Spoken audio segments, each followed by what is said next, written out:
به چنل یوتیوب رویا کلاب خوش اومدید. ما اینجا قراره با هم از محتوای فرهنگی صحبت کنیم. یادتون نره ما رو سابسکرایب کنید تا هر هفته در کنارمون باشید. و اگر از ویدیوها خوشتون اومد حتما برای دوستانتون ارسال کنید. یادتون نره برامون کامنت بذارید. سلام. ممنون که دوباره با من همراه هستین. امروز میخوام 2 از کتاب‌های نشر چشمه رو دوباره بهتون در واقع این ویدیو نمیتونم بگم معرفی، کلمه معرفی خیلی درست نیستش، میخوام راجبشون صحبت کنم.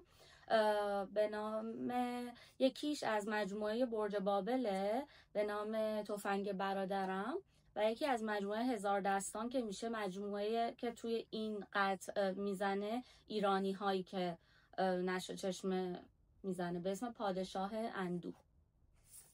حالا چرا گفتم نمیتونم از کلمه معرفی استفاده کنم؟ پس از این یکی کتاب شروع میکنم. به خاطر اینکه من این کتاب دوست نداشتم و در واقع نمیخوام بهتون معرفی کنم که برین بخونیدش، اما میخوام راجع به دلایلم صحبت کنم. خیلی بده که البته از همون ابتدای کوچولو بدجنسیم گل کرد و وقتی که راجع به نویسنده خوندم و متوجه سن کمش شدم که در حال حاضر تقریبا 22 سالش نویسنده، این کتاب رو هم در زمان در واقع سن 17 سالگیش نوشته. میشه گفتش که نویسنده شاید توی در واقع ادبیات چیره دسته و به صورت در واقع ماهرانه‌ای میتونه بنویسه، اما این کتاب مشکلی که داره به نظرم یک حالتی به من خواننده میده که با توجه به اینکه خب کلاس های نویسندگی و اینها هم رفتم قشنگ میفهمم که کار یک فرد بی تجربه است، چون حالا اصطلاحی که در کلاس های نویسندگی به هم یاد میدن بحث تلینگ و شوینگه که این کتاب همش تلینگه، یک وضعیتی و واقعا برای من تصویرسازی درست نمیکنه که من برم تو اون وضعیت قرار بگیرم لابلای کاراکترها، همش انگار یکی بغل من نشسته و داره تعریف میکنه که خب با توجه به اینکه نوع کتاب اینجوریه که مجموعه دست نوشته های یک دربون هتله و شما همین دست نوشته های یه نفرم بخونین، این که نشسته کنارتون داره تعریف میکنه، همون حالت همش تلینگه و خب تو کتاب این جذابیت رو از دست میده.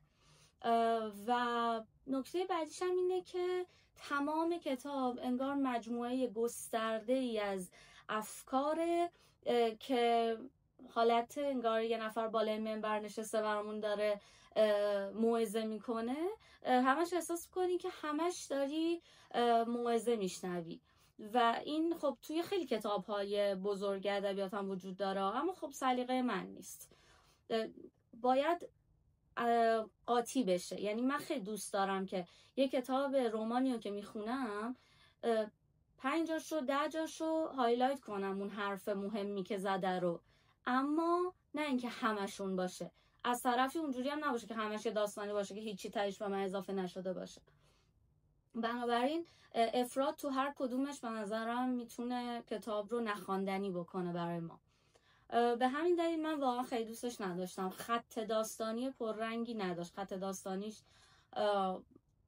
میشه گفت خیلی کم رنگ بود، یه انگار به زور چسبونده شده بود برای اینکه بتونه مجموعه ای از افکار رو نسبت به زندگی با حالا یه حجم بالایی از اندوه و ناراحتی و سرخوردگی به خواننده ارائه کنه. کتاب دیگه هم تفنگ برادرم از ری لوریگا.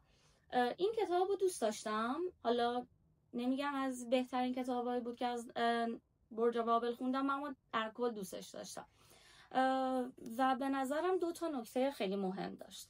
یکیش این بود که خب کتاب یک موضوع قتلی رو داره دنبال میکنه و به نظرم شخصیت پردازی قاتل فوق‌العاده بود. شخصیت پردازی قاتل خیلی درست یک شخصیت سایکوپاتی بود که اونقدرم گلدرش قرار نیست به خواننده نشون بده که من یه دیوونه، یه جانی چیزام. یه آدم خیلی معمولی که فقط باید دقت می‌داشتی تا میفهمیدی جامعه گریزه، باید دقت می‌داشتی تا میفهمیدی که خب درسته برای من خواننده عجیبه که این با این آرامش و بدون اینکه اصلا خودش رو اذیت کنه آدم کشته، اما همین نکته خاص و ویژه است که باید بهش توجه کنم. یکی شخصیت پردازی قاتل برای من خیلی جذاب بود تو این کتاب و نکته دیگه ای که میدونم نویسنده میخواسته بهش تاکید کنه مسئله پرداختن رسانه ها به این ماجرای قتل بود.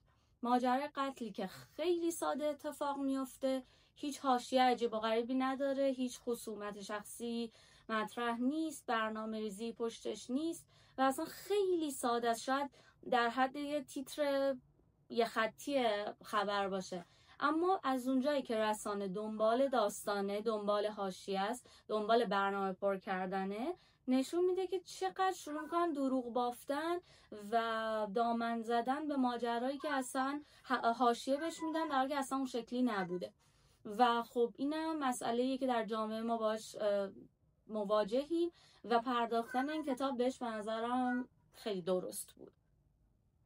پس این هم شد کتاب دوم. مرسی که امروز هم همراه من بودین. اگر که دوست داشتین لایک و کامنت و سابسکرایب یادتون نره. ممنونم.